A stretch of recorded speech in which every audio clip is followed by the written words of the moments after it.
Hey folks, BrickSidious here, back with another Lego Star Wars video. Fortunately, we don't have to talk about bricks and minifigs and Reckless Ben stuff anymore, getting back to actual bricks here. So this one bears no need for introduction. It's the infamous or famous 10018 UCS Darth Maul's bust. Started retail in year 2001 for $150 at the time, so maybe it's like $300 in today's money, about 1900 pieces, and it follows kind of the Yoda style of the blocky brick figure construction, and the instructions are like bird's eye view. It's really funny. So you build it in layers from bottom to top, like that's how the instructions are. Unless you're an architect or something, those type of instructions are really hard to read, in my opinion. But 25 years ago, that's that's what we had to work with. So anyway. Yeah, so this is actually the last UCS set that I haven't had. I've built all the other ones. Well, actually, the new ATST, I'm not sure if that is considered UCS. I don't have that one because I have the original. So I think the remake is so similar, it's not worth it. But at least I can say now that I've got my hands on every single UCS set, and I've sold some over the years. Like, I don't keep both Y wings or whatnot. I just kept the new Y wing because I thought it looked better. But yeah, here, let's do a quick review of this guy. Well, first of all, I was thinking to never get it, to never try to pursue it because it's so expensive and rare, and frankly, look kind of ugly, right? Or it was terrifying to my daughter, and she's like, "Get it out of the house." So I'm gonna try to find a cabinet in the garage for it, and it's not that cool to look at anyway. I mean, kind of like the Yoda one. If you've seen that video in my channel, it's kind of ugly, you're right, very blocky and pixelated, but just for nostalgia's sake, one of the first UCS sets. And yeah, so what does this one have going for it? I mean, it's getting the like the Yoda is the full body, about, and probably shorter than this. So this bust is, I want to say, maybe like 18 inches or so tall. So it has a lot of room for detail. So it's getting the contours of the face really well. I mean, the actor, I think Ray Park from episode 1, I don't know if you can fully see it here, or this is just like a generic face, but given the Lego technology and pieces available at the time, they did a reasonable job. I don't know if Lego had tried busts of any other theme before Darth Maul, but probably not. But some issues here is like, this is literally the supports, kind of the how Lego designed the stand. So some 2x2, 2x4 bricks up here, and then these kind of semicircle cylindrical sections here that and then inside of it is another pillar of 2x2s for support. But this is quite, it's quite wobbly, right? Because this thing is so top heavy, and the head is hollow, mostly hollow, with some Technic and some other beams and supports in there. But so it's quite top heavy, and this base is just not doing the job. But it is what it is. Just be careful with it. I mean, the good thing is this set doesn't have any special pieces, so you can totally amass these bricks yourself and try to build this guy. The only special piece it has is a 2x1 gray brick that goes in the back that has Lego on it. I got this set used from somebody on Facebook, and that's a whole story later that I'll get into in a moment. But I forgot to check that brick was included, so I'm like, oh no, when I get home, oh no. And then I look on Bricklink, and fortunately, at least in the US, you can get that brick for like $1 to $5, so maybe I'll do that later. So yeah, it's just kind of I guess a feather in the cap of my UCS collection. Definitely not one of my favorites, but very rare. And there you have it. So now that's the set review part of this video. Now the other part is just some thoughts about the hobby and a collector, Lego seller advice. So buying online, you can get stuff locally at Nextdoor, Craigslist, Facebook Marketplace, or you can get stuff via shipping, right? Bricklink, Brickowl, eBay, Facebook sometimes has shipping, and there's pros and cons to each, right? So for online, you have access to the whole world, or depends on which countries you can do business with, but you have access to a lot more customers and sellers and supply. But of course, you're not able to inspect the uh, you're not able to inspect what you're buying, and there's varying levels of protection, of like seller and buyer protection, of if the transaction goes poorly.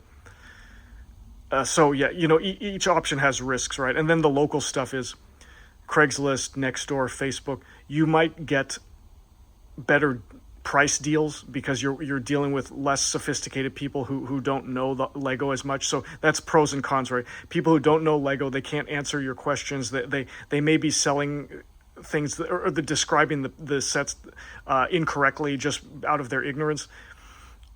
But then also they may not be pricing things correctly. So you may get a discount, but then you run the risk of dealing with like a novice seller and all that entails. And then you also have a lot more flakiness and basically no protection at all, because it's like peer-to-peer cash exchanged or Venmo or whatever, right? So this I got this one assembled from a Facebook person. Like they had they're from about 60 miles away from me.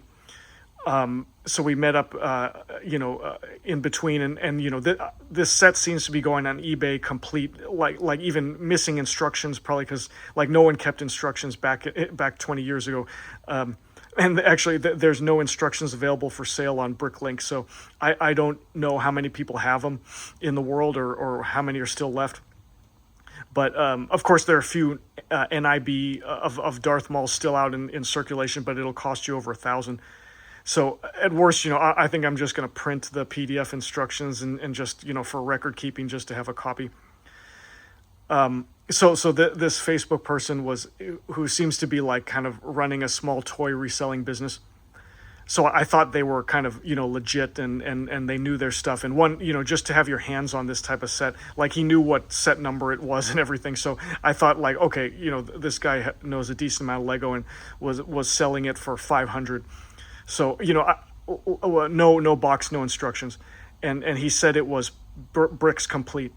So I'm like, yeah, ideally I'd like it for 400 or something, but given, 500 and versus like eBay and Bricklink that are selling it for like 800 and up, okay, I think it's worth the risk. So, again, and I was operating on the assumption that this guy seems nice and honest, and he said it was complete. So we meet up, and I send him cash over the smartphone, and I take this thing back, and we're chit chatting about the hobby and stuff. Is like, I was probably spoiled. I've had a really good run of non-scams, like my Bricklink store, and just buying stuff from various places, Shop Goodwill or whatever. Actually, Shop Goodwill, I will say their customer service has been good. The two times when they bait and switched me, or like they said the listing was for some certain thing and it turned out to be fake Lego, or it was missing some stuff, they just like refunded me the whole amount, and I got to keep the bricks that I had. So and they did all this in like under 24 hours of me reaching out to them, so that's pretty amazing. But here, like, yeah, so I'm in the car, I drive it home, and it's dusty, so I hose it down, clean it up, and then this is such a rare set, like, or like I said, going back to my previous point, is I've had a really good run, probably at least 3 years of like no scams and all good transactions with people, so it got me spoiled and I let my guard down. So, for putting $500 on the table, that's a lot of money, that I should have. That this is all on me, I should have been more due diligence and protect it, right? Even though the 500 is like below market rate for this set, like that's still a lot of my hard-earned money, and I should have protected it more. So, at the exchange in the parking lot, look the thing over, or at least do my research on the set. Like I knew back, it didn't have boxer instructions, so those are the rare unique things. But mostly this set like is common pieces, And if it was missing a one by one here and there, I can replace that with my supply. I didn't do my due diligence and look at that unique 2x1 Lego brick, the gray Lego brick that I told you about. So I just took it, shook hands, and off we went. And then, at home, then I'm looking at it, and I'm pulling up the PDF instructions and be like, oh yeah, these horns so there's some color, sun damage of some of these tan pieces. Maybe I'll swap them out, or some of these horns don't look like they're built correctly. So no big deal, my channel, like I like rehabilitating old sets, and it's kind of fun, I was like, oh yeah, that's part of the discount I got, right? That this is not a perfect set and it needs some TLC. So I start disassembling the horns and looking at the instructions and figuring out where the previous builder messed up. And I should say, like, the guy who sold it to me, he didn't build this, right? He got it in a big lot of Lego that he got from somebody else, and now he's gradually reselling it. So he's not an AFOL, which should have been a red flag, but anyway. So yeah, as I'm taking apart these horns, I'm like, oh, some are not coming apart. It's like, could these be super glued? Oh, come on, you got to be kidding me. Yes, they some parts were super glued, and then as I find more looking around here, some pieces of the set are super glued, some are not. So yeah, this basically I'll keep this for my own collection, but this kills any chance of me reselling this, right? So yeah, again, with some sun damage to the tan, you can't see, like, red can get some sun damage. I mean, you can kind of see it with this piece here, or maybe this isn't even real Lego. Let me, yep, it's not a real Lego, so I will replace that later. Hopefully it's not glued up. Yep, it's glued in. So that's what I found also, is that this guy, so I gave it like maybe a 30% chance that this was like an authentic set versus built from parts, but no, yeah, whoever built this built it from parts, and used some fake Lego here and there, which the ones that I could remove, with like a razor blade, like, to pry them open, to get them out, I have replaced. Some of the fake Lego is glued in, so that's I just have to live with that. And, it was missing a few 1x1, 2x2s here and there. I mean, the good thing is it's symmetric, so you can kind of look at both sides and, the left doesn't agree with the right here, and fix it. Because, like I said, the Lego instructions are bird's eye view, so it's really hard to troubleshoot what could be missing or what doesn't. You basically, I don't have a Lego picture of the set to compare to. Fortunately, there's some high-res pictures on Reddit or YouTube that I was able to compare, and I'm sure there's some mistakes in here that I didn't catch. But anyway, so yeah, fixing some of the missing parts, and then the guy used incorrect parts in some, like he was improvising, right? Of like, this is supposed to be a 1x1. But he put in like a modified 1x1, like at one of those headlight so there's like a circle sticking out here that look ugly. So I just covered it with a 1x1 tile. And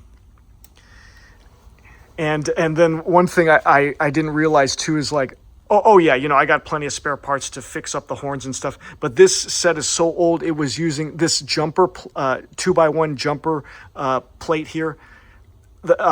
It's different than the modern ones. You can tell it's like it doesn't have a kind of a trough, or I don't know what you call it. Like here, look, this is a modern jumper plate that I put in, and it has that kind of a recessed part at the bottom where, I don't know, it's like I get, it helps your fingernail to go, get under there, and if you need to disassemble it, or it helps people tell like which is a jumper plate and which is a regular 2x1 plate. But anyway. So yeah, I mean, from afar you can't really tell like the old versus new jumper plates, but that's a bummer there. That I'm sure I could buy authentic 20-year-old jumper plates to fix this up. Maybe I'll look at on BrickLink for that. But yeah, some of these too, I think from the gluing process, the expansion and contraction of the glue, it like cracked some of the pieces. So I basically took off anything that was glued and cracked and replaced with my own pieces. There's still a couple sun damaged parts here and there, but I think, I'll live. So yeah, lesson learned. One is like, the way this set is with how hard it is to get and how lazy I am, when it comes along in my neighborhood, I was willing probably to knowing what I know now, that it's partially glued and missing the horns were not built correctly, and has some fake Lego here and there. I would have paid like 300 for this. So just to have it assembled, so I don't have to go through the torture of following the Lego instructions. And I can do the little touch-ups here and there to get rid of the bad pieces or the incorrect builds. So yeah, so I say like it cost me 200. So I have the guy's cell phone and Facebook Messenger, and so I'm talking to him about this. I'm like, yeah, I asked you if it was complete. You said it was, but it was. I found it wasn't. Can we just can I give it back to you, and for a refund? And you see, I've already hosed it off, and I've fixed some of the build errors, so it's in even better condition for you. It's even better condition for you to sell it to somebody else. But I think obviously a set like this is hard to sell, right, for the price, and it's kind of niche. So he's like, no, no returns. Like you had the opportunity to inspect it or ask me more questions in the parking lot, and you didn't. And that's true, but it's kind of like dishonorable and kind of scammy to say, well, one, he just flat out lied and said this was complete when it wasn't, or he could have just said, or, he makes the excuse like, I'm not a Lego expert, I thought it was complete, but when I sell or when I communicate with my buyers on BrickLink, I only say what I can back up, and then anything else is I'm not sure. But you can't count on other people to do that, right? So, yeah, I mean, he had a 4.1 stars rating on Facebook, so some people are disappointed in him. I got too exuberant about there's this set and a pretty good price, let me pounce on it, that I rushed in and I didn't do my due diligence, and that's what it cost me. So kind of lesson learned. And then after that, he's like, oh, you're harassing me. I'm going to call the police on you, and I'm blocking you. And so that's that. I mean, my last ditch thing was like, okay, given all the, I don't want this bad blood, and let's just talk like gentlemen here. It's not something worth fighting over. You want to refund me of the 500, refund me 100 for my trouble, and I think that's fair. Given, like I said, because the fair market value of this half glued set, in my opinion, was about 300. So he's getting 400 out of it. But he hasn't replied back. So yeah, I'm not holding my breath. I think he's just keeping the money. And I just think it's sad. I know that I don't know people's situations out there, but to just take someone's money and not and feel okay with that. I don't know how they were raised, but I know that's the world we live in. So. He's the excuse he's saying is because I'm returning it. It doesn't hurt you anything. I've improved the set for you. It's more appealing now for you to sell to somebody else and just, give me my money back. It'll be 24 hours ago. And he's like, oh, I don't know if you stole pieces or what you did to mess up this set after it left my custody. I'm like, give me a break. He really thinks I'm trying to scam him over and to steal some common 2x1, 2x2 bricks. And I showed him photos, right? It looks better than his photos, how I cleaned it up. But, it is what it is. He's made up his mind, and he cares more about the money than honor and customer service. So that's that. And I should have known better. So just to wrap up here. Yeah. So I've had issues of dealing with difficult buyers. And of course, I've just had a case of me being the buyer and, getting bait and switched or not getting treated very respectfully by a seller.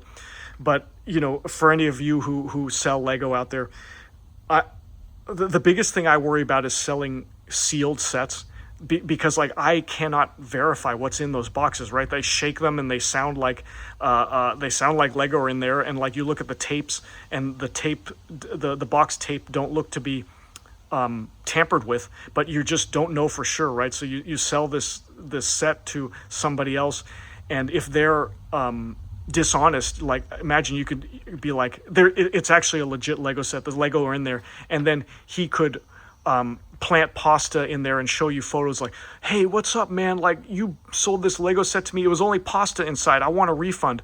And like, how can I prove that pasta was not in there and that actually the set was fine? I can't, right? So that's why I'm thinking to myself, probably like, I'm just not gonna sell NIB sets over $100 value anymore, or maybe $200 value. Like the majority of people out there are very honest, right? And this would never be a problem, but you just never know these days, especially the bricks and minifigs scandal like has exposed that. There's just a lot of jerks in this hobby.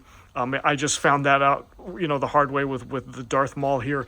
So it's just not worth taking the risk, in my opinion. Selling used sets, at least there, I can verify what's complete, what's incomplete, and when I'm ready, when someone buys, I give them full disclosure.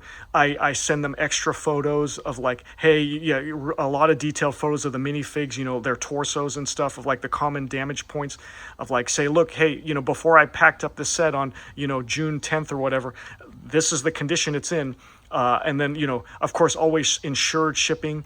With tracking, I mean, most of the carriers, they have default insurance coverage for $50, but anything more, it's worth buying it, and then just charge the buyer, right? If you're worried about the cost, insure everything. It's just safer that way for you.